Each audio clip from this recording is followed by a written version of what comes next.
रामकृष्ण हरी. पंढरीची वारी आहे माझ्या घरी या भागासाठी आज आपल्या मानदेश भूषण सोबत आहेत. ते सातारा जिल्ह्यातील मान तालुक्यातील पळशी येथील रमेश काका कुलकर्णी आहेत. खरं तर काकांचं आपल्याला बऱ्याच वेळा दर्शन होतं ते गोंदवलेकर महाराजांच्या नगरीतच होत असतं. बऱ्याच लोक फसतात की काकांचं गाव गोंदवले नगरीच आहेच का काय, पण खुद्द गाव आहे ते पळशी आहे. खरं तर काकांच्याकडे पाहिल्यानंतर बऱ्याच लोकांना प्रश्न पडतो की काकांच्या गळ्यात तुळशीची माळ आहे. खरं तर किती वर्षापासून त्यांनी ही तुळशीची माळ गळ्यात घातलेली आहे.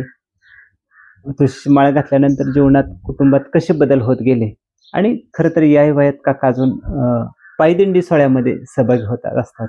खरं तर ह्या सर्व याच्या पाठीमागे जी कारणं आहेत ती कारण आपण काकांच्याकडून घेणार आहोत. रामकृष्ण हरी. रामकृष्ण हरी. रामकृष्ण काका, हरी. खरं तर मी सर्वच प्रेक्षकांना सांगून ठेवलेला आहे, पण पहिला प्रश्न तुमचा असा आहे की तुमच्यासाठी आहे की तुमचं शिक्षण किती झालेलं आहे? काय माझं शिक्षण 9वी झालेलं आहे. 9वी. बरं, शिक्षण झाल्यानंतर काय नोकरी व्यवसाय काय कसा प्रवास होता तिथला? मी वयाच्या 15व्या वर्षापासून ड्रायव्हिंग करतोय. कुठले म्हणजे फोर व्हीलर फोर व्हीलर गाड्या चालू? सगळ्या गाड्या सगळ्या सगळ्या सगळ्या कुठली गाडी ठेवली नाही. मार्केटमध्ये जेवढी नवीन गाडी आहे तेवढी सुद्धा मी आतापर्यंत चालवली आणि अजून चालवतोच.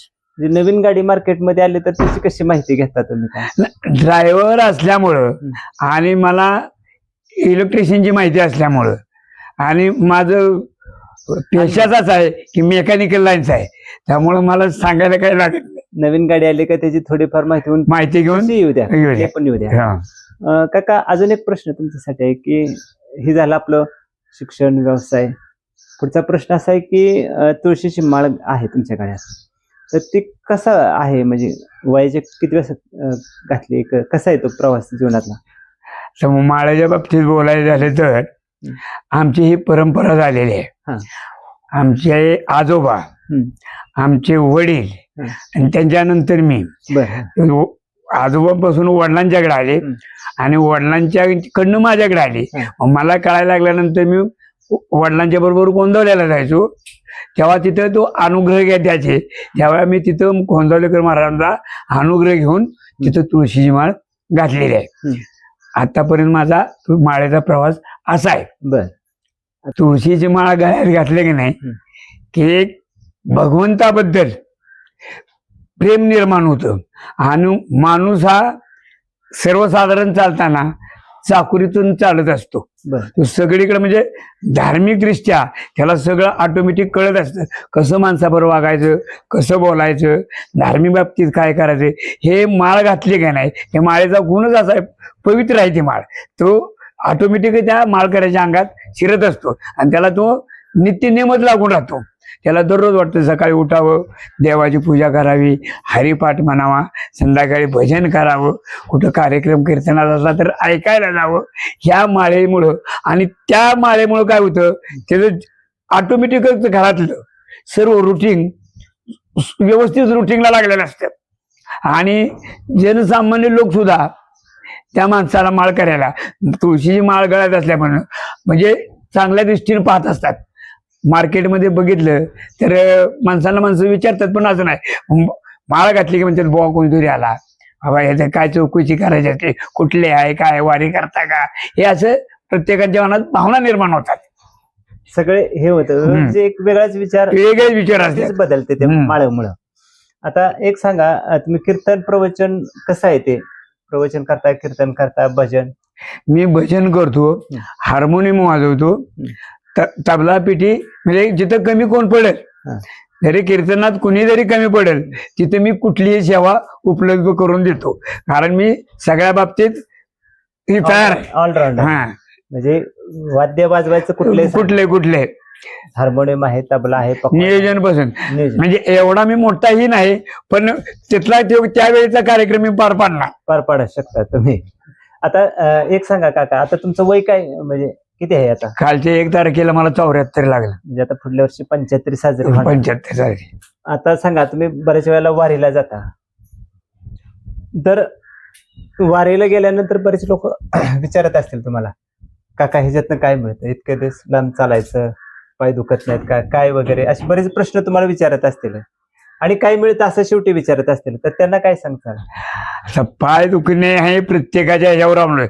जो मनापासून वारीलाच निघालाय का नाही त्याला इच्छाच परमेश्वराबद्दल आहे, त्याचे पाय दुखत नाहीत, कारण तो परमेश्वराकडे निघालेला असतो, त्याची ओढ परमेश्वराकडे लागली असते.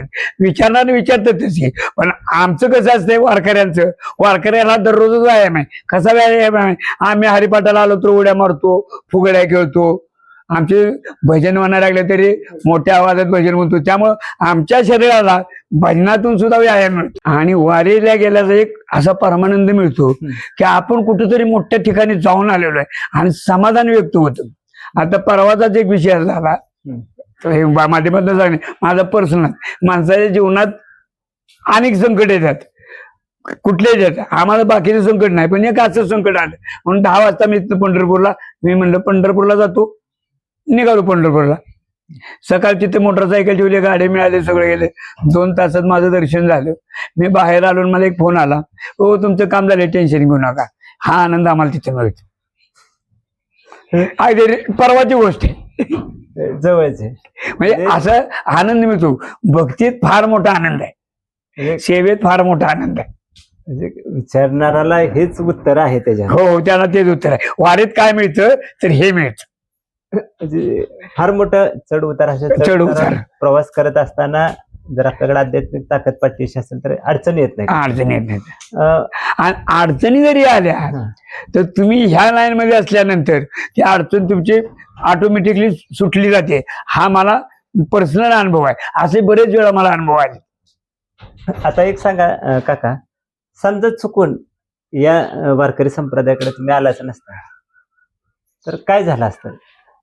ह्या वारकरी संप्रदायाकडे जर मी आलो नसतो तर मुळात तुम्हीच माझ्याकडे आला नसता, पहिली गोष्ट.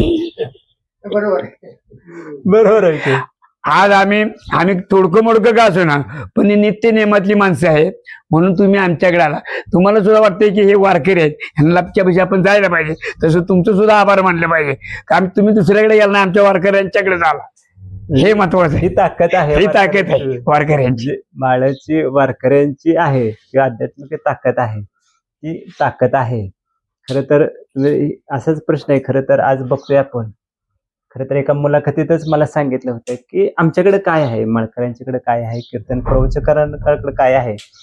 पण ज्यावेळी लोक नतमस्तक होतात, हेच खरं त्याचं उत्तर आहे. म्हणजे तुम्ही जे सांगितलंय की आमच्यासारखा पत्रकार सुद्धा आज आमच्याकडे येऊन एक वारकरी संप्रदायाची मुलाखत घेतात. नाही, आम्हाला पण असे काय माणसं विचारणार विचार की यार तुमच्याकडे काय आहे, आम्ही फक्त सांगतो आमच्याकडे विठ्ठल आहे, आमच्याकडे बाकी कायच नाही.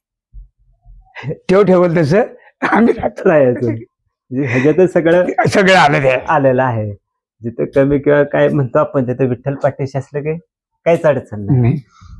धन्यवाद. खरं तर काकांनी बऱ्याच प्रश्नांची उत्तरं मंदेश भूषणशी बोलताना दिलेली आहेत. काकांना मनपूर्वक धन्यवाद. रामकृष्ण हरी, रामकृष्ण हरी, रामकृष्ण.